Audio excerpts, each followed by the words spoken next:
Olá, ouvintes. Aqui quem fala é Semiramis Reis. Vamos discorrer um pouco sobre algumas obras da literatura espírita, iniciando a nossa sequência de palestra. Fizemos a gravação sobre Paulo de Tarso.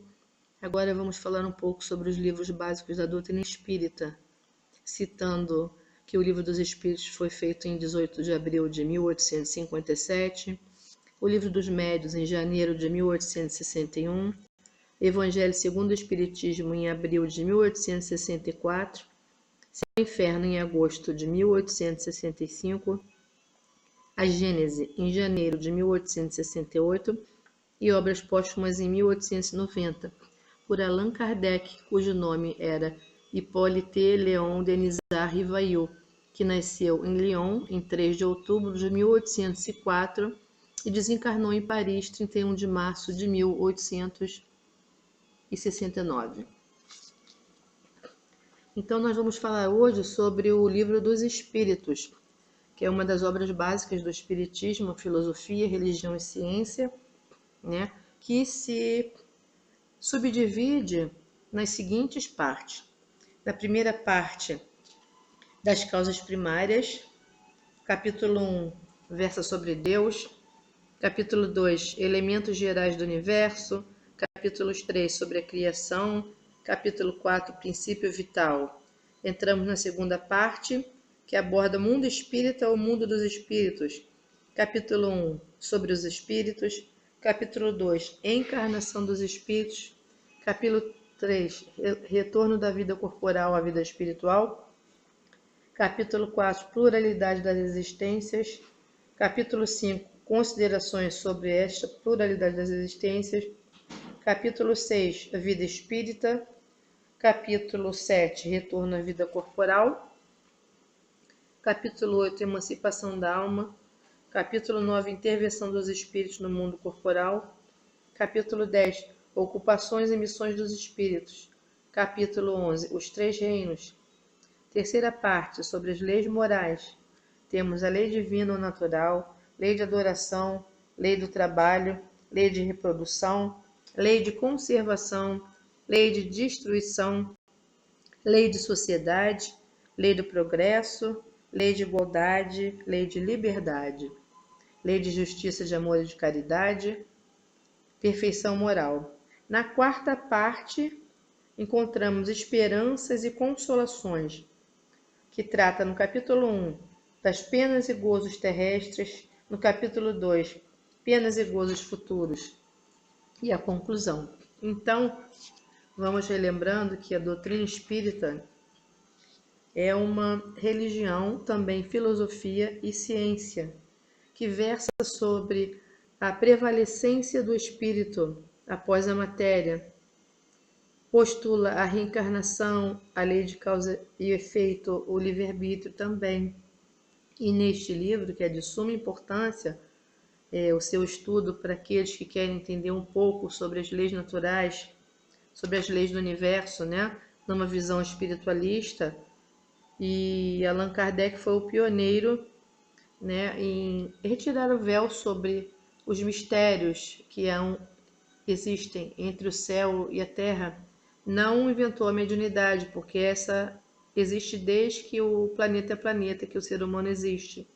Mas ele veio explicar muitas das citações de Jesus e muitos dos processos entre o intercâmbio do mundo espiritual com o mundo material. Então, aqui nós temos a destacar algumas poucas questões do Livro dos Espíritos, para que possamos dar uma ideia para aqueles irmãos que não conhecem ainda, né?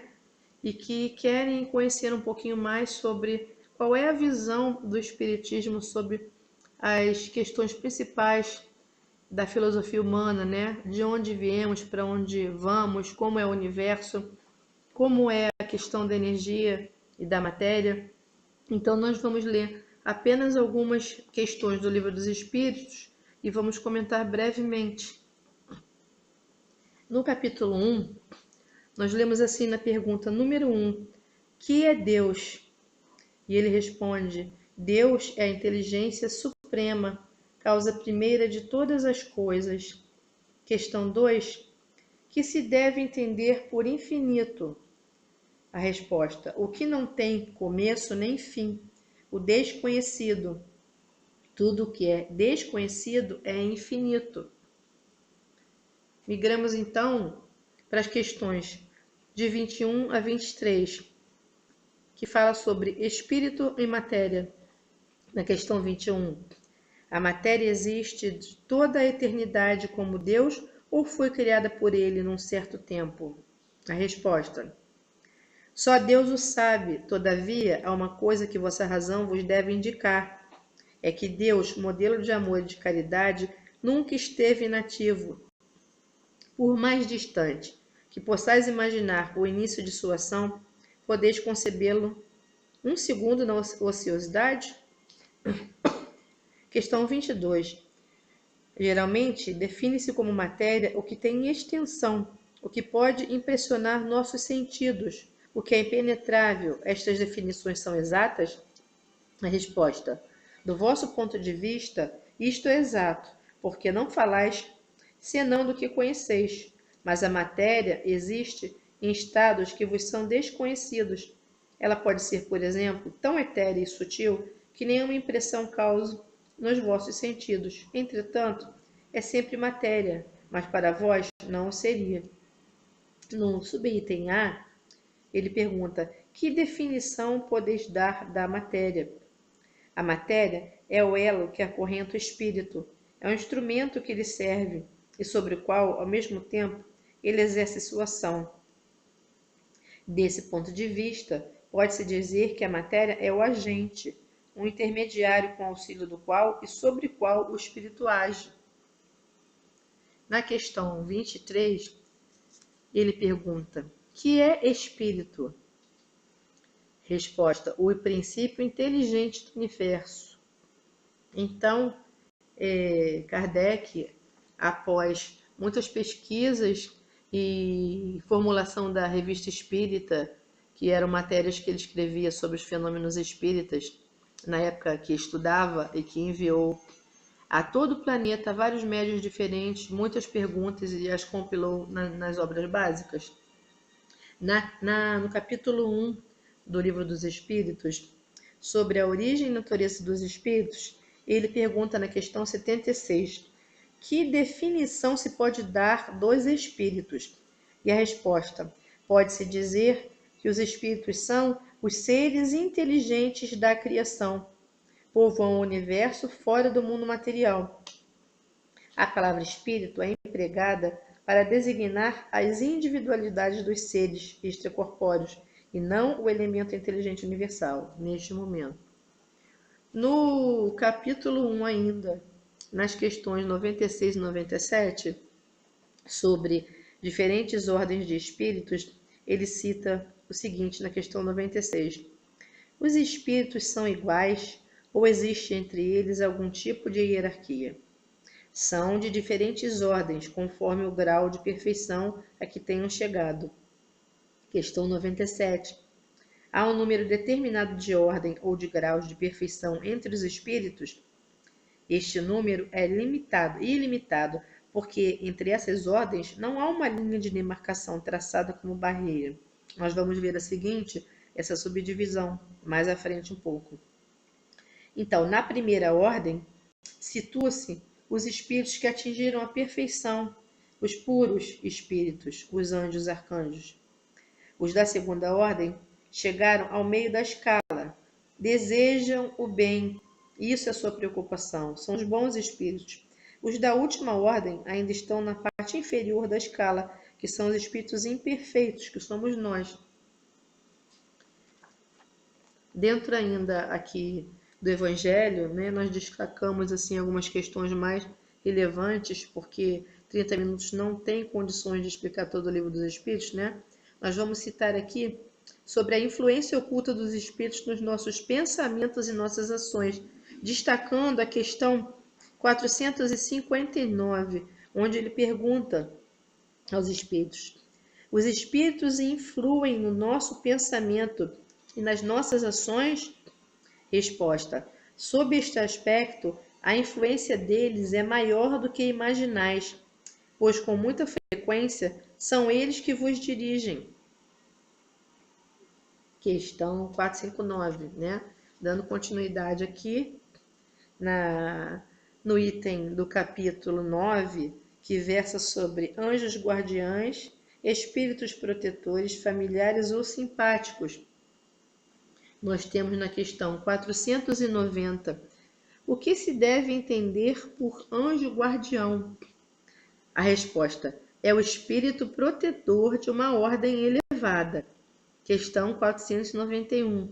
Qual a missão do espírito protetor?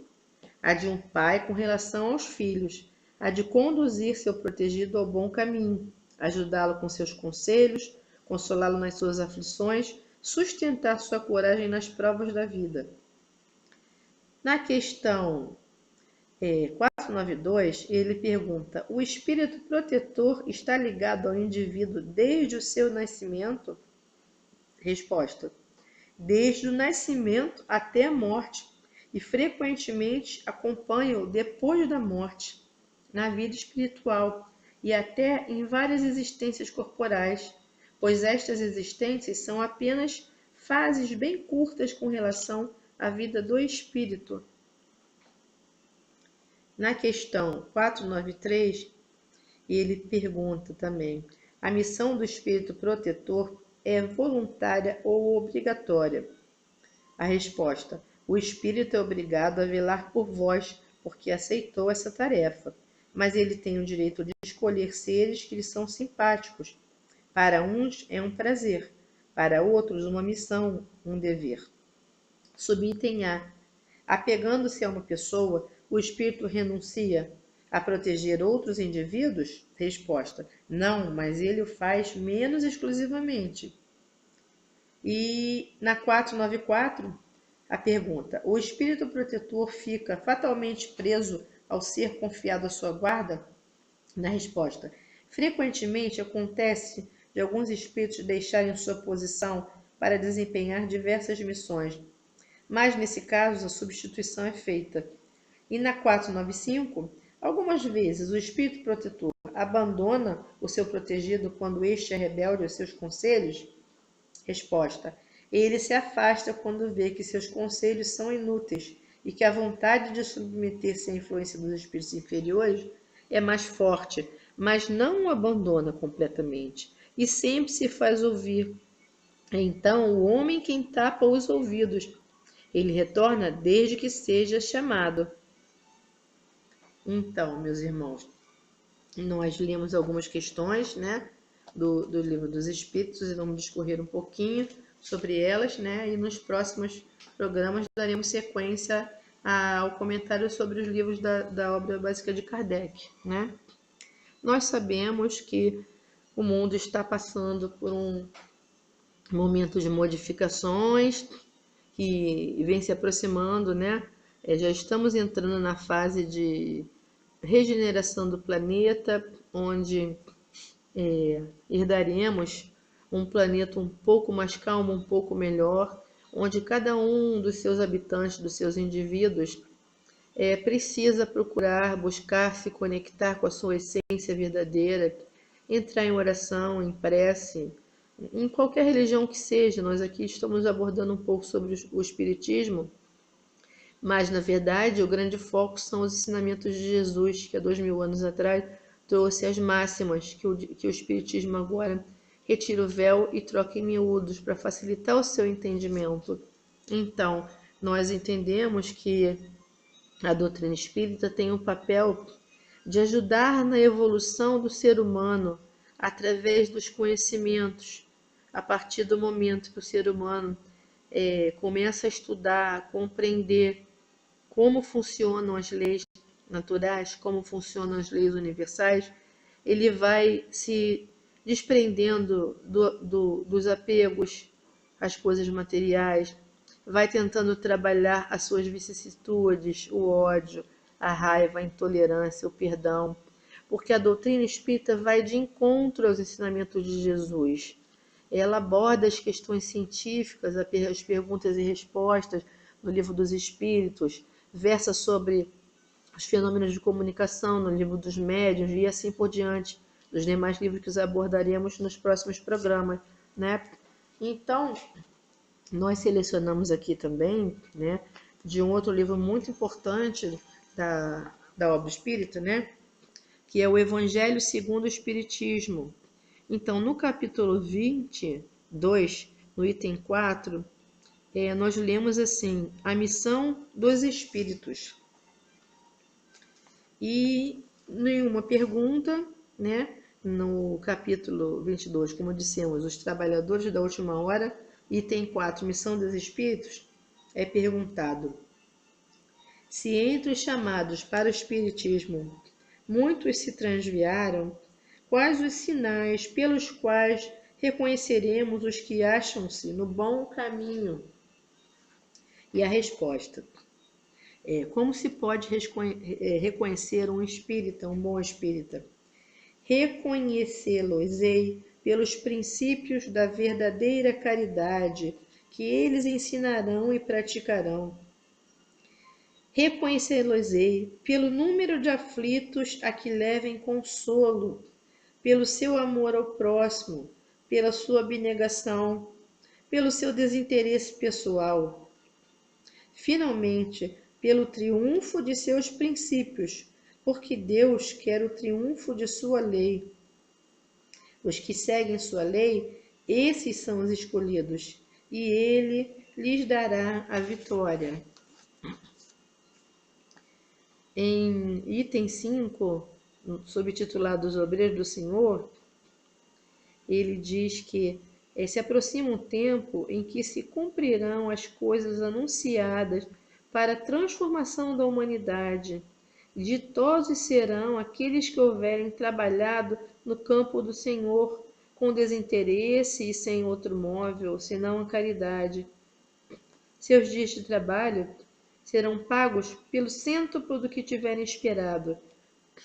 Ditosos são os que hajam dito a seus irmãos: trabalhemos juntos e unamos os nossos esforços, a fim de que o Senhor, ao chegar, encontre acabada a obra, fecha aspas, porquanto o Senhor lhes dirá: vinde a mim, vós que sois bons servidores, vós que soubestes impor silêncio aos vossos ciúmes e às vossas discórdias, a fim de que daí não viesse dano para a obra. Mas ai daqueles que, por efeito de suas dissensões, houverem retardado a hora da colheita, pois a tempestade virá e eles serão levados no turbilhão. Clamarão graça, graça, o Senhor, porém, lhes dirá: como implorais graças, vós que não tivestes piedade dos vossos irmãos e que vos negastes a estender-lhes as mãos, que esmagastes o fraco em vez de o amparardes? Como suplicais graças, vós que buscastes a vossa recompensa nos gozos da terra e na satisfação do vosso orgulho? Já recebestes a vossa recompensa, tal qual a quisestes. Nada mais vos cabe pedir. As recompensas celestes são para os que não tenham buscado as recompensas da terra.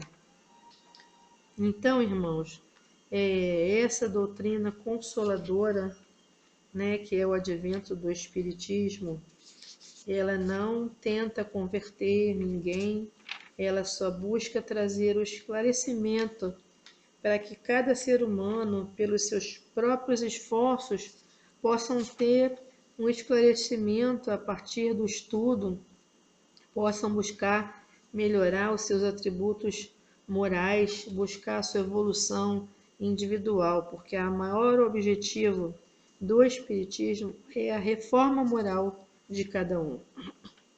E nosso querido e amado Jesus, governador do planeta, né, não há de deixar nenhum de seus filhos desamparado. Portanto, nós lemos aqui sobre os anjos guardiões, temos também os nossos protetores, nossos mentores, espíritos familiares, todos que nos intuem no nosso dia a dia, na nossa lida, de acordo com o nosso plano reencarnatório, para que nós possamos evoluir, para que nós possamos nos desapegar, para que nós possamos nos entender finalmente Como espíritos imortais que somos, nós habitamos temporariamente essa carne, né, nesse planeta, e haveríamos de ter passado por muitos outros planetas. Então, como poderia nessa imensidão cósmica, nesses bilhões de galáxias que existem, haver planetas somente na nossa Terra, na nossa querida Terra azul, não é? Então, nós convidamos os irmãos nesse momento a fecharem seus olhos, a respirarem fundo, a buscarem se interiorizar, para nós fazermos uma pequena prece, uma curta prece em alguns minutos, né?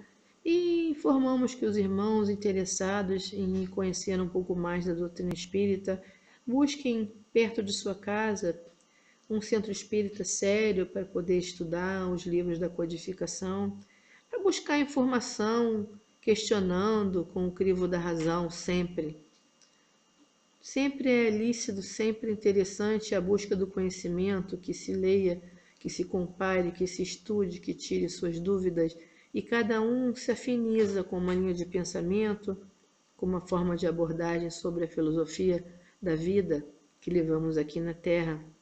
Mas o importante é que possamos todos, com esse conhecimento que vamos adquirindo paulatinamente, sabermos aplicá-lo na nossa vida de relação, no nosso dia a dia, na convivência com nossos familiares, com a sociedade, para nos tornarmos mais pacíficos, mais tolerantes, mais realizadores, confiarmos na divina providência, né? Não precisamos mais de ninguém para seguir, não precisamos de ídolos, não precisamos de mestres, pois nós temos o nosso Mestre Jesus que nos deixou todos os ensinamentos, nós temos a nossa consciência, que é o maior mestre. O que não conta, o que conta não é a quantidade de prece, de orações, de palavras proferidas que possamos realizar. Isso é válido, as orações que são as preces feitas, como também a prece que é feita do coração, com as suas próprias palavras, são válidas para que nós possamos diariamente elevar o nosso pensamento ao Deus único, amoroso, Pai, benevolente e misericordioso, e pedimos a intercessão pelo nosso planeta Terra que tanto necessita. Pedimos a intercessão por nós, por nossos familiares, por todos que convivem conosco, para que nós possamos ter um pouco mais de entendimento sobre as coisas do Espírito imortal que somos energia. Então, nesse momento, convidamos os irmãozinhos a acompanharem uma pequena prece que vamos fazer e possamos aguardar a próxima palestra de vários irmãos que estão palestrando na rádio, né? Que cada um possa ouvir as suas palavras, possa refletir, possa meditar e possa tentar buscar aplicá-las em si, buscar a meditação, que é uma interiorização, buscar as preces, buscar ambientes mais seletivos, músicas mais tranquilas, amizades mais concisas, evitando os excessos de viciações, os ambientes conturbados, para que nós possamos ajudar um pouquinho a nossa psicosfera planetária. Então, nesse momento, agradecemos a oportunidade de estarmos mais uma vez juntos, discorrendo muito brevemente sobre o Livro dos Espíritos.